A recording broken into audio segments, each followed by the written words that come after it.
চারিদিকে নীরব নিস্তব্ধ ঘন আধারে আচ্ছাদিত সমস্ত পৃথিবী, আর এদিকে ঘুমাচ্ছেন হযরত ইব্রাহিম আলাইহিস সালাম। স্বপ্নে তিনি দেখতে পেলেন মহান আল্লাহ রাব্বুল আলামিন তাকে বলতেছেন, হে ইব্রাহিম, তুমি তোমার প্রিয় বস্তুটি আমার নামে কোরবানি করো। ইব্রাহিম আলাইহিস সালাম স্বপ্নে এ আদেশ পেয়ে পরদিন 10টি উট কোরবানি করলেন। দ্বিতীয় রাতে পুনরায় তিনি একই স্বপ্ন দেখতে পেলেন এবং পরবর্তী দিন ইব্রাহিম আলাইহিস সালাম এবার 100টি উট কোরবানি করলেন। তৃতীয় রাতে পুনরায় একই স্বপ্ন দেখতে পেয়ে ভাবতে লাগলেন, এই মুহূর্তে ইসমাইল ছাড়া আমার নিকট আর কোনো প্রিয় বস্তু নেই। তাই পরদিন ইব্রাহিম আলাইহিস সালাম তার স্ত্রী বিবি হাজরা আলাইহিস সালামকে বললেন, ইসমাইলকে ভালো পোশাক পরিয়ে প্রস্তুত করে দাও, আমি তাকে একটি ভালো কাজে নিয়ে যাব। এদিকে শয়তান মানুষের আকৃতিতে বিবি হাজরা আলাইহিস সালামের নিকট এসে বিভিন্ন ভাবে ধোঁকা দিতে লাগলো এবং বলতে লাগলো, ইব্রাহিম তোমার প্রিয় পুত্রকে জবেহ করার জন্য নিয়ে যাচ্ছে। জবাবে বিবি হাজরা আলাইহিস সালাম বললেন, এমনটা কখনোই হতে পারে না। যদি হয়েও থাকে তাহলে আমার স্বামী মহান আল্লাহ রাব্বুল আলামিন এর আদেশেই করবেন বলে আমার বিশ্বাস। এমনটা যদি হয়ে থাকে তাহলে তো এটা আমার জন্য পরম সৌভাগ্যের বিষয় হবে।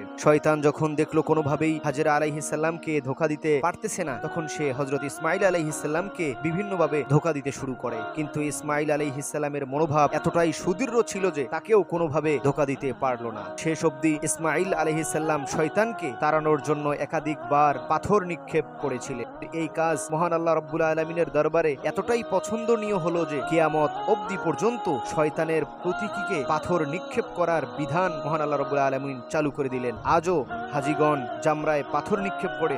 অতঃপর হযরত ইব্রাহিম আলাইহিস সালাম ইসমাইল আলাইহিস সালামকে নিয়ে মিনায় পৌঁছালেন এবং তার স্বপ্নের বিবরণ তার সামনে তুলে ধরলেন। মহান আল্লাহ তাআলা উক্ত বিষয়টিকে এভাবে বর্ণনা করেছেন। ইব্রাহিম আলাইহিস সালাম বললেন, হে বৎস, আমি স্বপ্নে দেখেছি আমি তোমাকে জবেহ করতেছি, এ ব্যাপারে তোমার মতামত কি? জবাবে ইসমাইল আলাইহিস সালাম বললেন, হে আমার পিতা, আপনাকে যে বিষয়ে আদেশ করা হয়েছে আপনি তাই করুন, ইনশাআল্লাহ আপনি আমাকে ধৈর্যশীল হিসেবে পাবেন। তাফসিরে রুহুল মাআনির বর্ণনা মতে এ কথা বলার পর হযরত ইসমাইল আলাইহিস সালাম তার পিতাকে আরো কিছু কথা বলেছিলেন। হে আমার পিতা, আমাকে জবেহ করার পূর্বে আমার হাত ও পা ভালো মতো বেঁধে নিন, কেননা মৃত্যুর যন্ত্রণায় আমার হাত পা ছোটাছুটি করবে এবং এর কারণে আপনার শরীরে রক্ত লেগে যেতে পারে, এতে আমার বেয়াদবি হয়ে যাবে। দ্বিতীয়ত, আমাকে জবেহ করার পূর্বে আপনার চোখ কাপড় দিয়ে ভালো মতো বেঁধে নিবেন, কেননা জবেহের পূর্ব মুহূর্তে আপনি আমার চেহারা দেখলে হতে পারে আপনি ভালোবাসার মোহে আর জবেহ কাজ করতে পারবেন না। তৃতীয়ত, আমাকে জবেহ করার পর আমার রক্তমাখা জামা কাপড় আমার মায়ের কাছে দিয়ে বলবেন তিনি যেন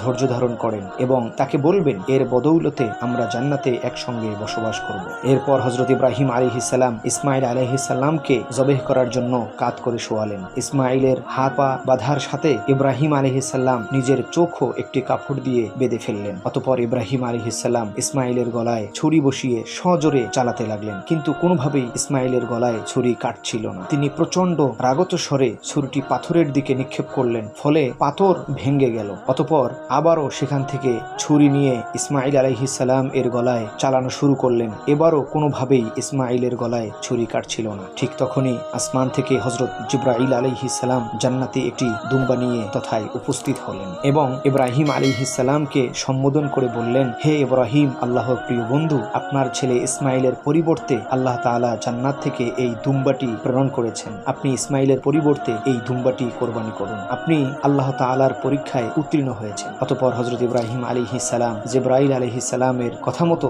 সেই জান্নাতি দুম্বাটি কোরবানি করলেন। এই বিষয়টি আল্লাহ তাআলা পবিত্র কোরআনুল কারীমে এভাবে বলেছেন, হে ইব্রাহিম, তুমি তো তোমার স্বপ্নকে বাস্তবায়ন করে ফেলেছো, আর এভাবেই আমি সৎকর্মশীলদের প্রতিদান দিয়ে থাকি। সম্মানিত দর্শক মণ্ডলী, এই ছিল ইব্রাহিম আলাইহিস সালাম এর কোরবানির ঐতিহাসিক ঘটনা। ইব্রাহিম আলাইহিস সালাম যেভাবে একনিষ্ঠভাবে আল্লাহর প্রেমে মত্ত হয়ে তার নিজের ছেলেকে কোরবানি দিতে উদ্যত হয়েছিলেন, আমরাও যেন একনিষ্ঠভাবে আল্লাহ তাআলার সন্তুষ্টি অর্জনের জন্য সেভাবেই কোরবানিতে আত্মনিয়োগ করতে পারি। আল্লাহ তাআলা আমাদের সেই তৌফিক দান করুক। আজকে এই পর্যন্তই। সকলে ভালো থাকবেন, সুস্থ থাকবেন। সকলকে অগ্রিম ঈদের শুভেচ্ছা জানাচ্ছি। ঈদ মুবারক।